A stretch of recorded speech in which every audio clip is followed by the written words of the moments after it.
ओम श्री गणेशाय नमः। अथ श्री नारायण हृदय स्तोत्र विनियोगः। ओम अस्य श्री नारायण हृदय स्तोत्र महामन्त्रस्य भार्गव ऋषिः अनुष्टुप् छन्दः। लक्ष्मी नारायणो देवता नारायण प्रीत्यर्थे जपे विनियोगः। उद्यदादित्य संकाशं पीतवासं चतुर्भुजं शंखचक्र गदापाणिं ध्यायेल्लक्ष्मीपतिं हरिं। त्रैलोक्याधार चक्रं तदुपरिकमठं तत्र चानन्तभोगी। तन्मध्ये भूमिपदमाङ्कुशशिखरदलं कर्णिकाभूतमेरुं। तत्रत्यं शान्तमूर्तिं मणिमयमुकुटं कुण्डलोद्भासिताङ्गं। लक्ष्मीनारायणाख्यं सरसिजनयनं सन्ततं चिन्तयामः। ॐ नारायणः परं ज्योति आत्मा नारायणः परः नारायणः परं ब्रह्म नारायण नमोस्तुते। नारायणः परो देवो धाता नारायणः परः नारायणः परो धाता नारायण नमोस्तुते। नारायणः परं धाम ध्यानं नारायणः परः नारायण परो धर्मो नारायण नमोस्तुते। नारायणः परो देवो विद्या नारायणः परः विश्वं नारायणः साक्षान् नारायण नमोस्तुते। नारायणाद्विधिर्जातो जातो नारायणाद्भवः जातो नारायणादिन्द्रो नारायण नमोस्तुते। रविर्नारायणस्तेजः चन्द्रो नारायणो महः वह्निर्नारायणः साक्षात् नारायण नमोस्तुते। नारायण उपास्यः स्यात् गुरुर्नारायणः परः नारायणः परो बोधो नारायण नमोस्तुते। नारायणः फलं मुख्यं सिद्धिर्नारायणः सुखं हरिर्नारायणः शुद्धिर् नारायण नमोस्तुते। निगमावेदितानन्त कल्याण गुणवारिधे नारायण नमस्तेस्तु नरकार्णवतारक। जन्म मृत्यु जरा व्याधि पारतन्त्र्यादिभिः सदा दोषैरस्पृष्टरूपाय नारायण नमोस्तुते। वेदशास्त्रार्थ विज्ञान साध्य भक्त्येकगोचर नारायण नमस्तेस्तु मामुद्धर भवार्णवात्। नित्यानंद महोदार परात्पर जगतपते नारायण नमस्तेस्तु मोक्ष साम्राज्यदायिने। आब्रह्मस्तं ब्रह्म पर्यन्त मखिलात्मा महाश्रय सर्वभूतात्म भूतात्मन् नारायण नमोस्तुते। पालिताशेषलोकाय पुण्यश्रवण कीर्तन नारायण नमस्तेस्तु प्रलयोदकशायिने। निरस्त सर्वदोषाय भक्त्यादि गुणदायिने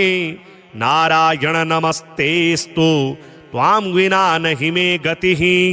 धर्मार्थ काम मोक्षाख्य पुरुषार्थ प्रदायिने नारायण नमस्तेस्तु पुनस्तेस्तु नमो नमः। नारायण त्वमेवासि दहराख्ये हृदि स्थितः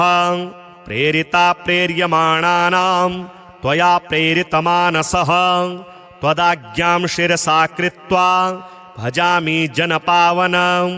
नानोपासनमार्गाणां भवकृद्भावबोधकः। भावार्थकृद् भवातीतो भवसौख्यप्रदो मम।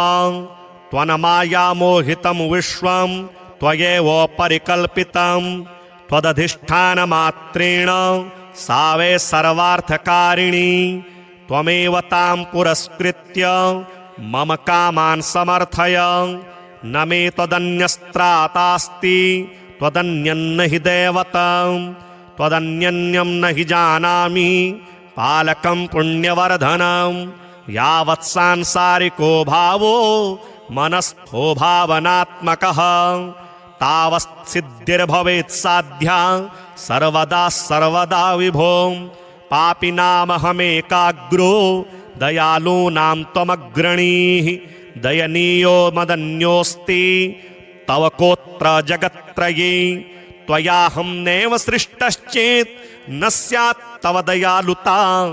आमयो वा न सृष्टश्चेत् दोषद्धस्य वृथोदयः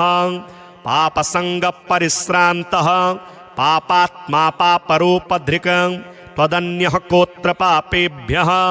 त्रातास्ते जगतीतले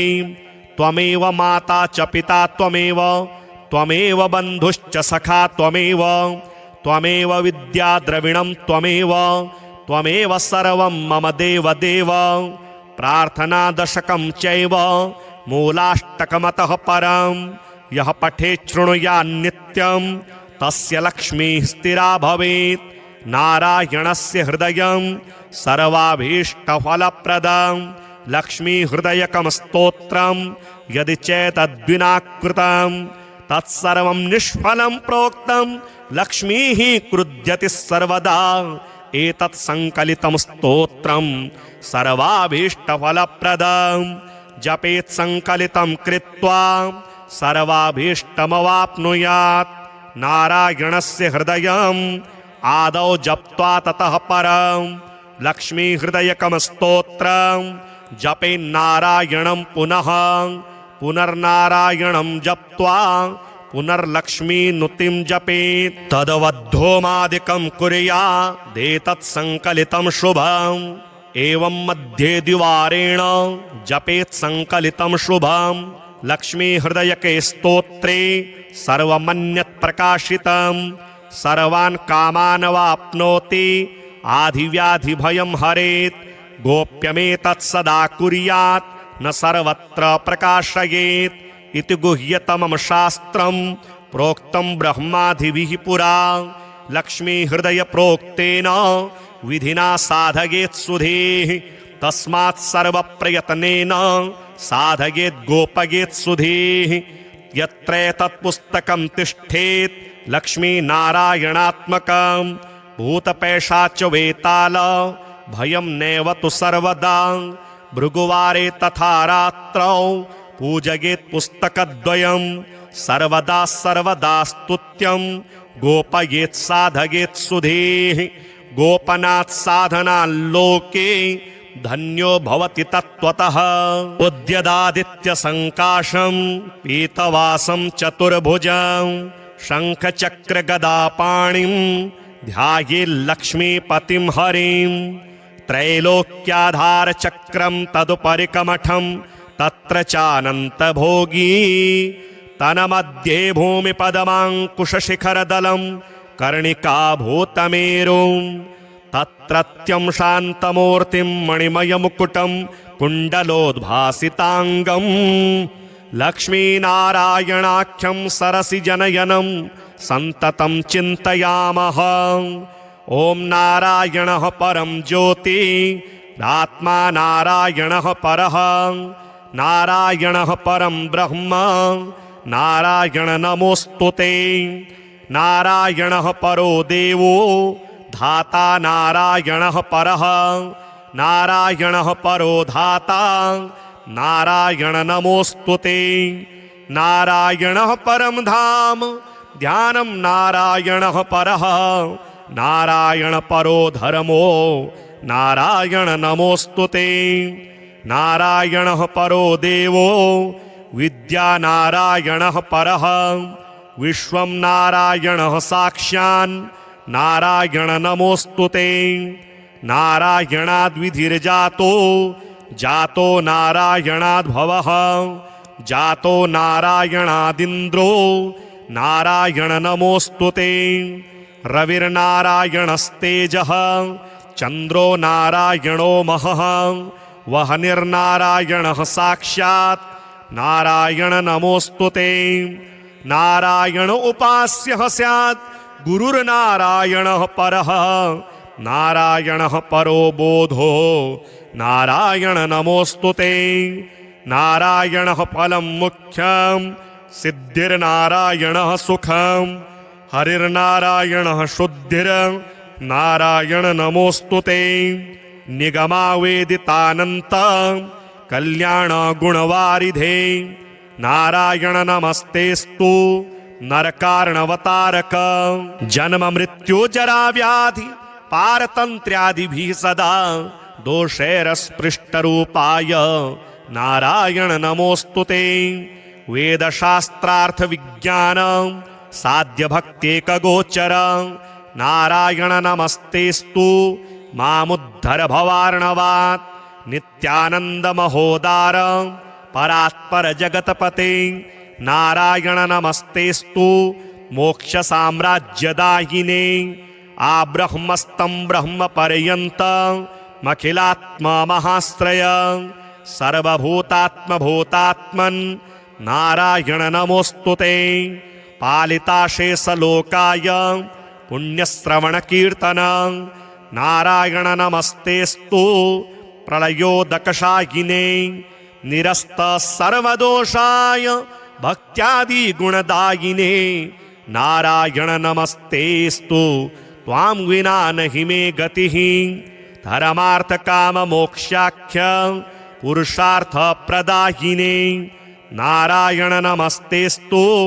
पुनस्तेस्तु नमो नमः नारायण त्वमेवासि दहराख्ये हृदि स्थितः प्रेरिता प्रेर्यमाणानां त्वया प्रेरितमानसः त्वदाज्ञां शिरसा कृत्वा भजामि जनपावनं नानोपासनमार्गाणां भवकृद्भावबोधकः भावार्थकृद्भवातीतो भवसौख्यप्रदो मम त्वन्मायामोहितं विश्वं त्वयैव परिकल्पितं त्वदधिष्ठानमात्रेण सा वै सर्वार्थकारिणी त्वमेव तां पुरस्कृत्य मम कामान् समर्थय न मे त्वदन्यस्त्रातास्ति त्वदन्यन्न हि दैवतं त्वदन्यन्यं न हि जानामि पालकं पुण्यवर्धनं यावत् सांसारिको भावो मनस्थो भावनात्मकः तावत् सिद्धिर्भवेत् साध्या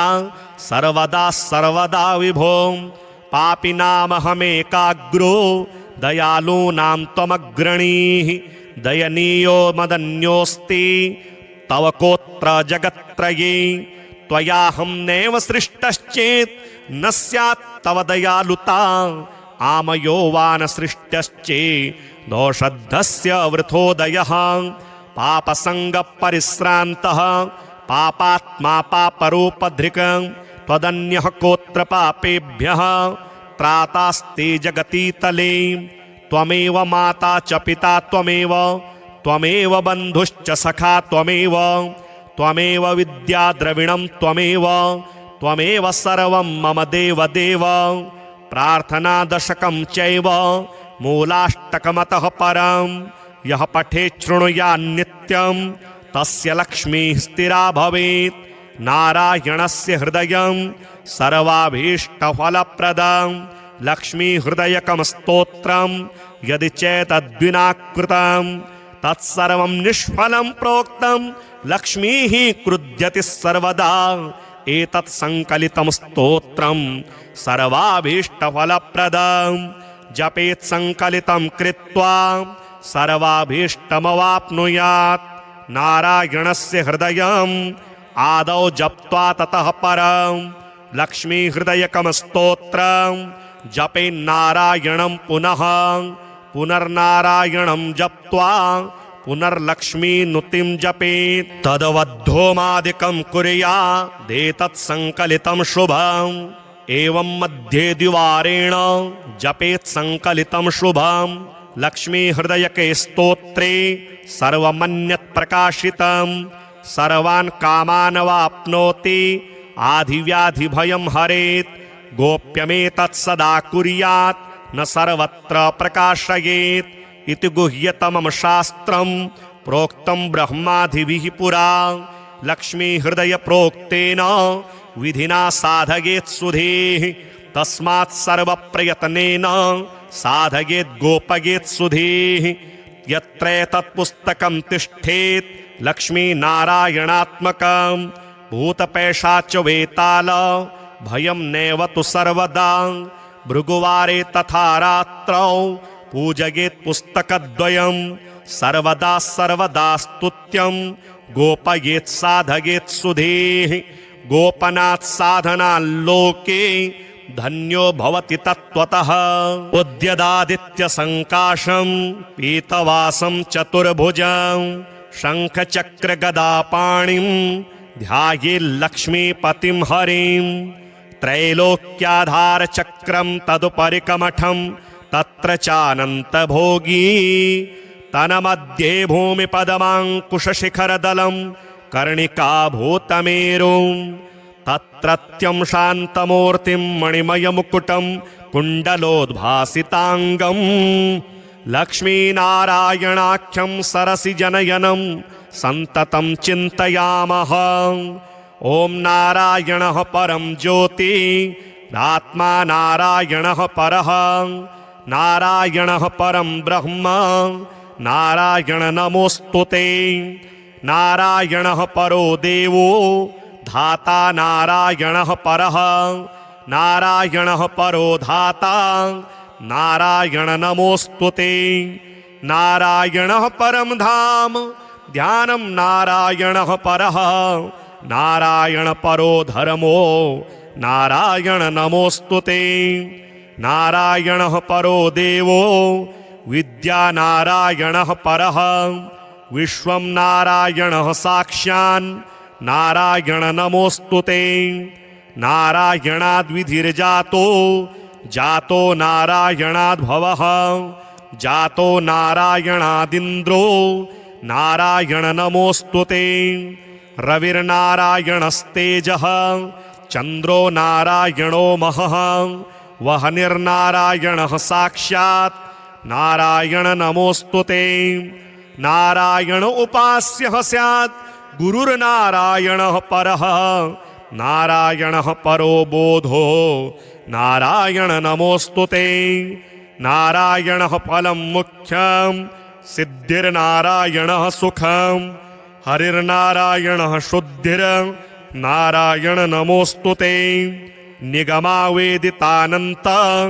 कल्याण गुणवारिधे नारायण नमस्तेस्तु नरकार्णवतारक जन्म मृत्यु जरा व्याधि पारतन्त्र्यादिभिः सदा दोषैरस्पृष्टरूपाय नारायण नमोस्तुते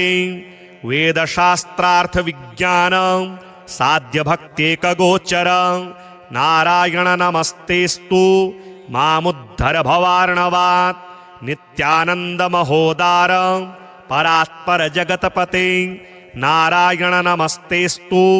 मोक्ष साम्राज्यदायिने आब्रह्मस्तं ब्रह्म पर्यन्त मखिलात्मा महाश्रय सर्वभूतात्म भूतात्मन् नारायण नमोस्तुते पालिताशेषलोकाय पुण्यश्रवण कीर्तन नारायण नमस्तेस्तु प्रलयोदकशायिने निरस्त सर्वदोषाय भक्त्यादि गुणदायिने नारायण नमस्तेस्तु त्वां विना नहि मे गतिः धर्मार्थ काम मोक्षाख्य पुरुषार्थ प्रदायिने नारायण नमस्तेस्तु पुनस्तेस्तु नमो नमः नारायण त्वमेवासि दहराख्ये हृदि स्थितः प्रेरिता प्रेर्यमाणानां त्वया प्रेरितमानसः त्वदाज्ञां शिरसा कृत्वा भजामि जनपावनं नानोपासनमार्गाणां भवकृद्भावबोधकः भावार्थकृद्भवातीतो भवसौख्यप्रदो मम त्वन्मायामोहितं विश्वं त्वयैव परिकल्पितं त्वदधिष्ठानमात्रेण सा वै सर्वार्थकारिणी त्वमेव तां पुरस्कृत्य मम कामान् समर्थय न मे त्वदन्यस्त्रातास्ति त्वदन्यन्न हि दैवतं त्वदन्यन्यं न हि जानामि पालकं पुण्यवर्धनं यावत् सांसारिको भावो मनस्थो भावनात्मकः तावत् सिद्धिर्भवेत् साध्या सर्वदा सर्वदा विभो पापिनामहमेकाग्रो दयालूनां त्वमग्रणीः दयनीयो मदन्योऽस्ति तव कोत्र जगत्त्रये त्वयाहं नैव सृष्टश्चेत् न स्यात् तव दयालुता आमयो वा न सृष्टश्चेत् दोषद्धस्य वृथोदयः पापसङ्गपरिश्रान्तः पापात्मा पापरूपधृक् त्वदन्यः कोत्र पापेभ्यः त्रातास्ते जगति तले त्वमेव माता च पिता त्वमेव त्वमेव बन्धुश्च सखा त्वमेव त्वमेव विद्या द्रविणं त्वमेव त्वमेव सर्वं मम देव देव प्रार्थना दशकं चैव मूलाष्टकमतः परं यः पठेत् शृणुयात् नित्यं तस्य लक्ष्मीः स्थिरा भवेत् नारायणस्य हृदयं सर्वाभीष्टफलप्रदं लक्ष्मीहृदयकं स्तोत्रं यदि चेतद्विना कृतं तत्सर्वं निष्फलं प्रोक्तं लक्ष्मीः क्रुध्यति सर्वदा एतत् संकलितं स्तोत्रं सर्वाभीष्टफलप्रदं जपेत् संकलितं कृत्वा सर्वाभीष्टमवाप्नुयात् नारायणस्य हृदयम् आदौ जप्त्वा ततः परं लक्ष्मीहृदयकं स्तोत्रं जपेन्नारायणं पुनः पुनर्नारायणं जप्त्वा पुनर्लक्ष्मीनुतिं जपेत् तदवद्धोमादिकं कुर्यादेतत् संकलितं शुभम् एवं मध्ये द्विवारेण जपेत् संकलितं शुभम् लक्ष्मीहृदयके स्तोत्रे सर्वमन्यत् प्रकाशितं सर्वान् कामान् वाप्नोति आधिव्याधिभयं हरेत् गोप्यमेतत् सदा कुर्यात् न सर्वत्र प्रकाशयेत् इति गुह्यतमं शास्त्रं प्रोक्तं ब्रह्मादिभिः पुरा लक्ष्मीहृदय प्रोक्तेन विधिना साधयेत् सुधीः तस्मात् सर्वप्रयत्नेन साधयेत् गोपयेत् सुधीः यत्रैतत् पुस्तकं तिष्ठेत् लक्ष्मीनारायणात्मकं भूतपैशाच वेताल भयं नैव तु सर्वदा भृगुवारे तथा रात्रौ पूजयेत् पुस्तकद्वयं सर्वदा सर्वदा स्तुत्यं गोपयेत् साधयेत् सुधीः गोपनात् साधनाल्लोके धन्यो भवति तत्त्वतः उद्यदादित्यसङ्काशं पीतवासं चतुर्भुजं शङ्खचक्रगदापाणिं ध्यायेल्लक्ष्मीपतिं हरिं त्रैलोक्याधारचक्रं तदुपरिकमठं तत्र चानन्तभोगी तन्मध्ये भूमिपदमाङ्कुशशिखरदलं कर्णिकाभूतमेरुं तत्रत्यं शान्तमूर्तिं मणिमयमुकुटं कुण्डलोद्भासिताङ्गं लक्ष्मीनारायणाख्यं सरसिजनयनं सन्ततं चिन्तयामः ॐ नारायणः परं ज्योति आत्मा नारायणः परः नारायणः परं ब्रह्म नारायण नमोस्तुते नारायणः परो देवो धाता नारायणः परः नारायणः परो धाता नारायण नमोस्तुते नारायणः परं धाम ध्यानं नारायणः परः नारायण परो धर्मो नारायण नमोस्तुते नारायणः परो देवो विद्या नारायणः परः विश्वं नारायणः साक्षान्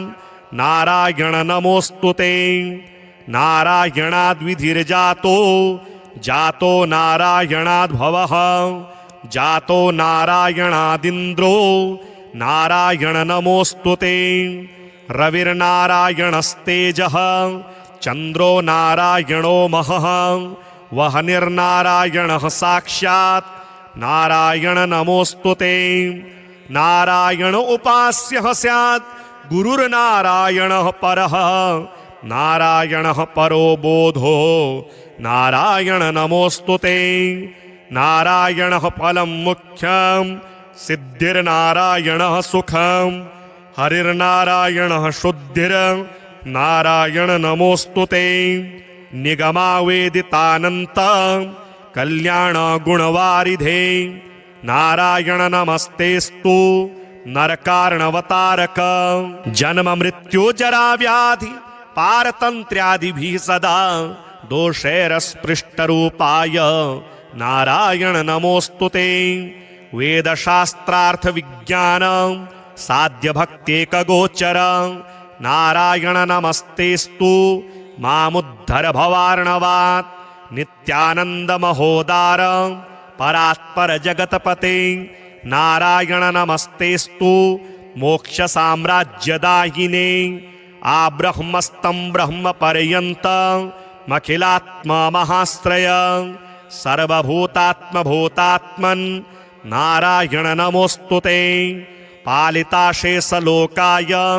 पुण्यश्रवण कीर्तन नारायण नमस्तेस्तु प्रलयोदकशायिने निरस्त सर्वदोषाय भक्त्यादि गुणदायिने नारायण नमस्तेस्तु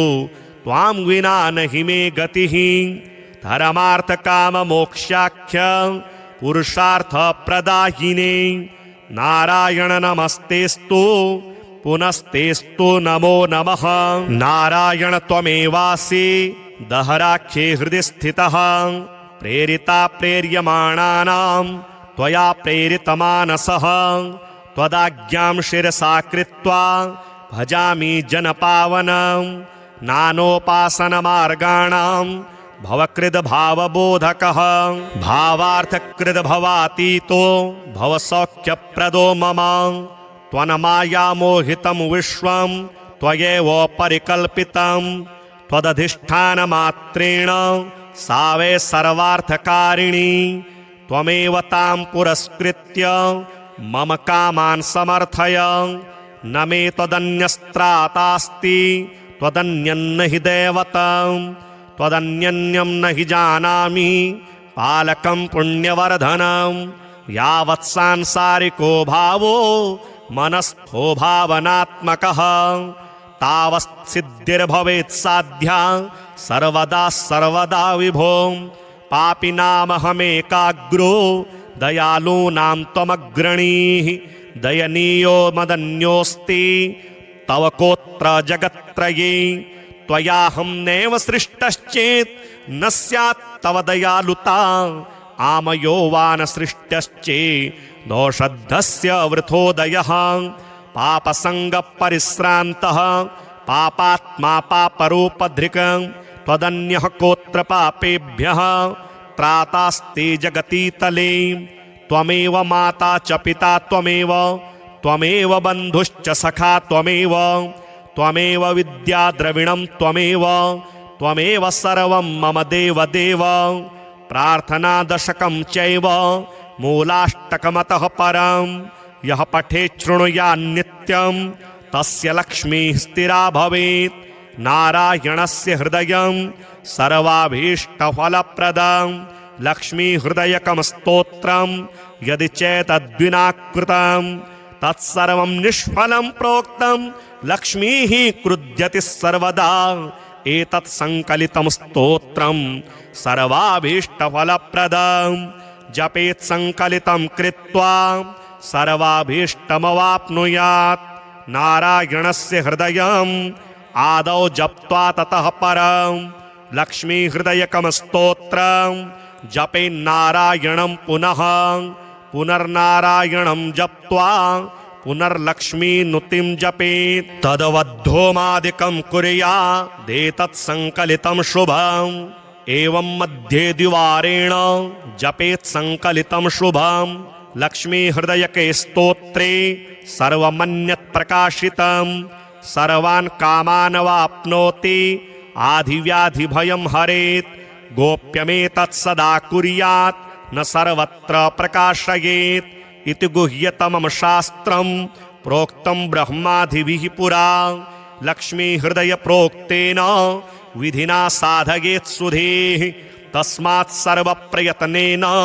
साधयेत् गोपयेत् सुधीः यत्रैतत्पुस्तकं तिष्ठेत् लक्ष्मीनारायणात्मकं भूतपैशाच वेताल भयं नैव तु सर्वदा भृगुवारे तथा रात्रौ पूजयेत् पुस्तकद्वयं सर्वदा सर्वदा स्तुत्यं गोपयेत् साधयेत् सुधीः गोपनात् साधनाल्लोके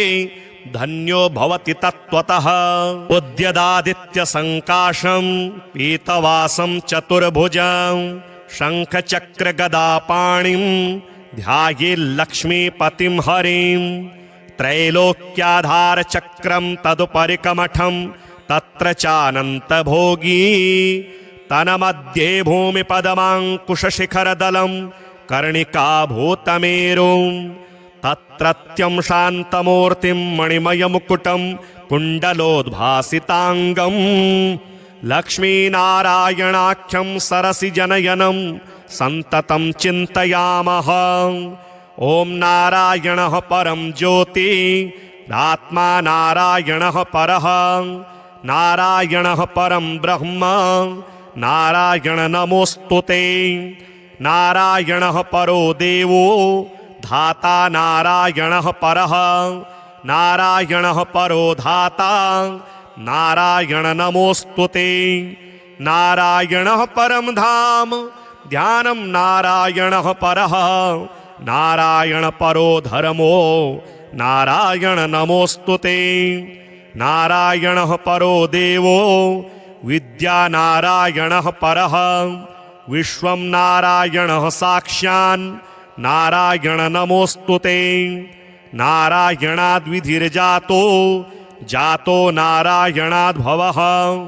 जातो नारायणादिन्द्रो नारायण नमोऽस्तुते रविर्नारायणस्तेजः चन्द्रो नारायणो महः वह्निर्नारायणः साक्षात् नारायण नमोऽस्तुते नारायण उपास्यः स्यात् गुरुर्नारायणः परः नारायणः परो बोधो नारायण नमोऽस्तुते नारायणः फलं मुख्यं सिद्धिर्नारायणः सुखं हरिर्नारायणः शुद्धिर्नारायण नमोऽस्तुते निगमावेदितानन्त कल्याणगुणवारिधे नारायण नमस्तेस्तु नरकार्णवतारक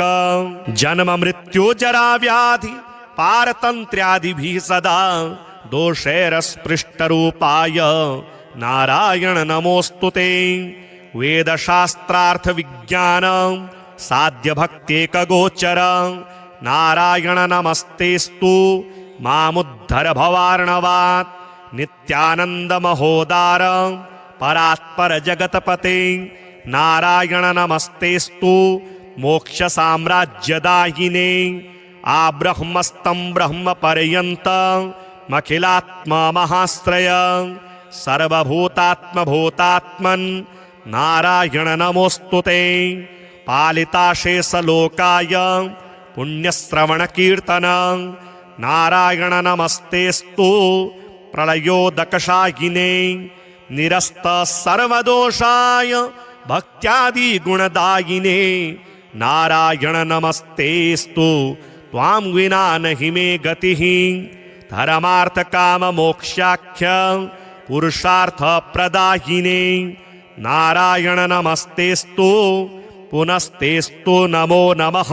नारायण त्वमेवासि दहराख्ये हृदि स्थितः प्रेरिता प्रेर्यमाणानां त्वया प्रेरितमानसः त्वदाज्ञां शिरसा कृत्वा भजामि जनपावनं नानोपासनमार्गाणां भवकृद्भावबोधकः भावार्थकृद्भवातीतो भवसौख्यप्रदो मम त्वन्मायामोहितं विश्वं त्वयैव परिकल्पितं त्वदधिष्ठानमात्रेण सा वै सर्वार्थकारिणी त्वमेव तां पुरस्कृत्य मम कामान् समर्थय न मे त्वदन्यस्त्रातास्ति त्वदन्यन्न हि दैवतं त्वदन्यन्यं न हि जानामि पालकं पुण्यवर्धनं यावत् सांसारिको भावो मनस्थो भावनात्मकः तावत् सिद्धिर्भवेत् साध्या सर्वदा सर्वदा विभो पापिनामहमेकाग्रो दयालूनां त्वमग्रणीः दयनीयो मदन्योऽस्ति तव कोत्र जगत्त्रये त्वयाहं नैव सृष्टश्चेत् न स्यात् तव दयालुता आमयो वा न सृष्टश्चेत् दोषद्धस्य वृथोदयः पापसङ्गपरिश्रान्तः पापात्मा पापरूपधृक् त्वदन्यः कोत्र पापेभ्यः त्रातास्ते जगति तले त्वमेव माता च पिता त्वमेव बन्धुश्च सखा त्वमेव विद्या द्रविणं त्वमेव सर्वं मम देव प्रार्थना दशकं चैव मूलाष्टकमतः परं यः पठेत् शृणुयात् नित्यं तस्य लक्ष्मीः स्थिरा भवेत् नारायणस्य हृदयं सर्वाभीष्टफलप्रदं लक्ष्मीहृदयकं स्तोत्रं यदि चेतद्विना कृतं तत्सर्वं निष्फलं प्रोक्तं लक्ष्मीः क्रुध्यति सर्वदा एतत् संकलितं स्तोत्रं सर्वाभीष्टफलप्रदं जपेत् संकलितं कृत्वा सर्वाभीष्टमवाप्नुयात् नारायणस्य हृदयम् आदौ जप्त्वा ततः परं लक्ष्मीहृदयकं स्तोत्रं जपेन्नारायणं पुनर्नारायणं जप्त्वा पुनर्लक्ष्मीनुतिं जपेत् तदवद्धोमादिकं कुर्यादेतत् संकलितं शुभम् एवं मध्ये द्विवारेण जपेत् संकलितं शुभं लक्ष्मीहृदयके स्तोत्रे सर्वमन्यत् प्रकाशितं सर्वान् कामान् वाप्नोति आधिव्याधिभयं हरेत् गोप्यमेतत् सदा कुर्यात् न सर्वत्र प्रकाशयेत् इति गुह्यतमं शास्त्रं प्रोक्तं ब्रह्मादिभिः पुरा लक्ष्मीहृदय प्रोक्तेन विधिना साधयेत् सुधीः तस्मात् सर्वप्रयत्नेन साधयेत् गोपयेत् सुधीः यत्रैतत् पुस्तकं तिष्ठेत् लक्ष्मीनारायणात्मकं भूतपैशाच वेताल भयं नैव तु सर्वदा भृगुवारे तथा रात्रौ पूजयेत् पुस्तकद्वयं सर्वदा सर्वदा स्तुत्यं गोपयेत् साधयेत् सुधीः गोपनात् साधनाल्लोके धन्यो भवति तत्त्वतः उद्यदादित्यसङ्काशं पीतवासं चतुर्भुजं शङ्खचक्रगदापाणिं ध्यायेल्लक्ष्मीपतिं हरिं त्रैलोक्याधारचक्रं तदुपरिकमठं तत्र चानन्तभोगी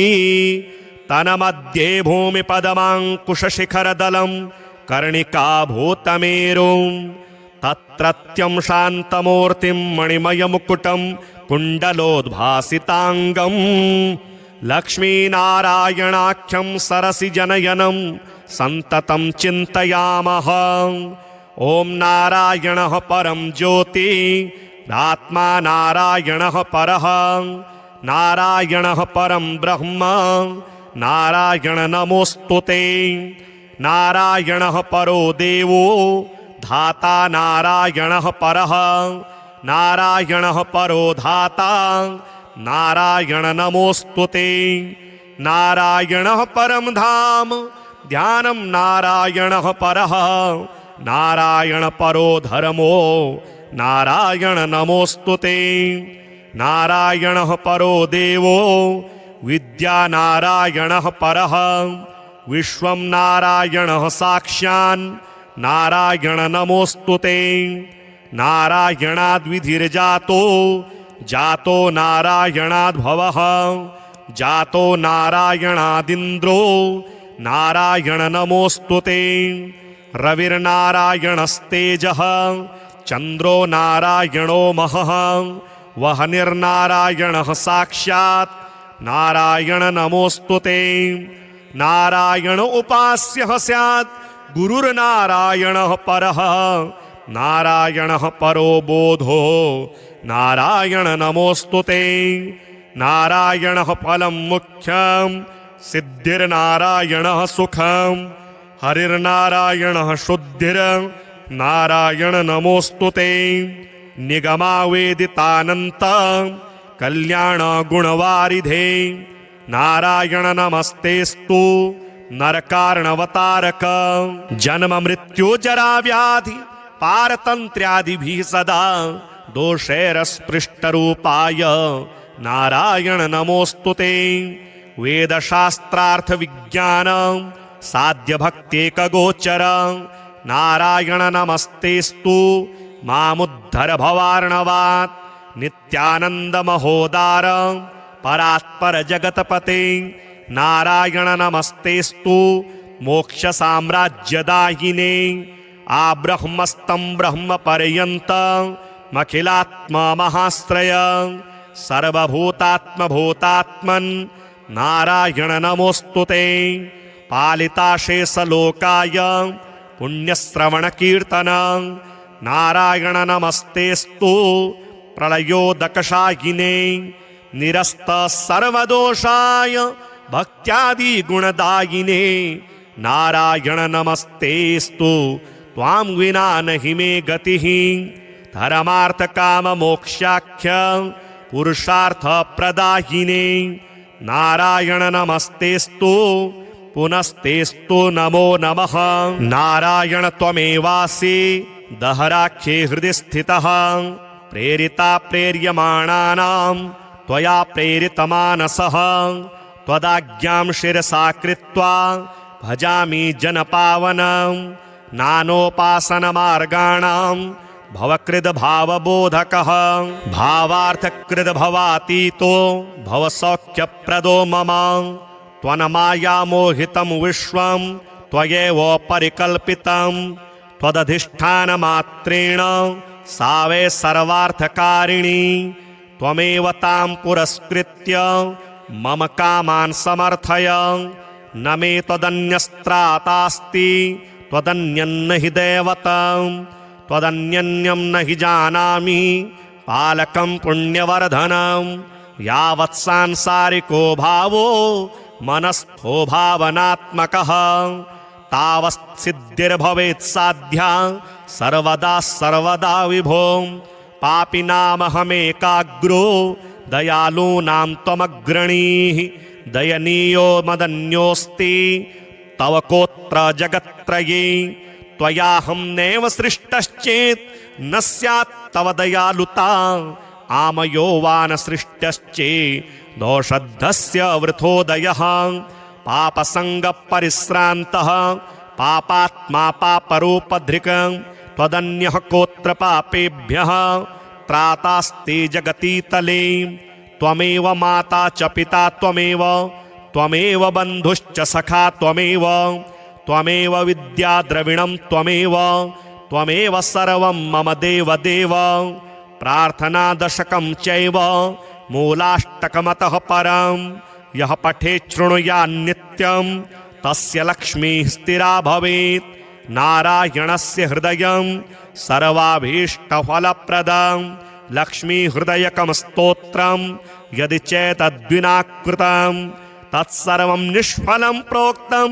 लक्ष्मीः क्रुध्यति सर्वदा एतत् संकलितं स्तोत्रं सर्वाभीष्टफलप्रदं जपेत् संकलितं कृत्वा सर्वाभीष्टमवाप्नुयात् नारायणस्य हृदयम् आदौ जप्त्वा ततः परं लक्ष्मीहृदयकं स्तोत्रं जपेन्नारायणं पुनः पुनर्नारायणं जप्त्वा पुनर्लक्ष्मीनुतिं जपेत् तदवद्धोमादिकं कुर्यादेतत् संकलितं शुभम् एवं मध्ये द्विवारेण जपेत् संकलितं शुभम् लक्ष्मीहृदयके स्तोत्रे सर्वमन्यत् प्रकाशितं सर्वान् कामान् वाप्नोति आधिव्याधिभयं हरेत् गोप्यमेतत् सदा कुर्यात् न सर्वत्र प्रकाशयेत् इति गुह्यतमं शास्त्रं प्रोक्तं ब्रह्मादिभिः पुरा लक्ष्मीहृदय प्रोक्तेन विधिना साधयेत् सुधीः तस्मात् सर्वप्रयत्नेन साधयेत् गोपयेत् सुधीः यत्रेतत्पुस्तकं तिष्ठेत् लक्ष्मीनारायणात्मकं भूतपैशाच वेताल भयं नैव तु सर्वदा भृगुवारे तथा रात्रौ पूजयेत् पुस्तकद्वयं सर्वदा सर्वदा स्तुत्यं गोपयेत् साधयेत् सुधीः गोपनात् साधनाल्लोके धन्यो भवति तत्त्वतः उद्यदादित्यसङ्काशं पीतवासं चतुर्भुजं शङ्खचक्रगदापाणिं ध्यायेल्लक्ष्मीपतिं हरिं त्रैलोक्याधारचक्रं तदुपरिकमठं तत्र चानन्तभोगी तन्मध्ये भूमिपदमाङ्कुशशिखरदलं कर्णिकाभूतमेरुं तत्रत्यं शान्तमूर्तिं मणिमयमुकुटं कुण्डलोद्भासिताङ्गं लक्ष्मीनारायणाख्यं सरसिजनयनं सन्ततं चिन्तयामः ॐ नारायणः परं ज्योति आत्मा नारायणः परः नारायणः परं ब्रह्म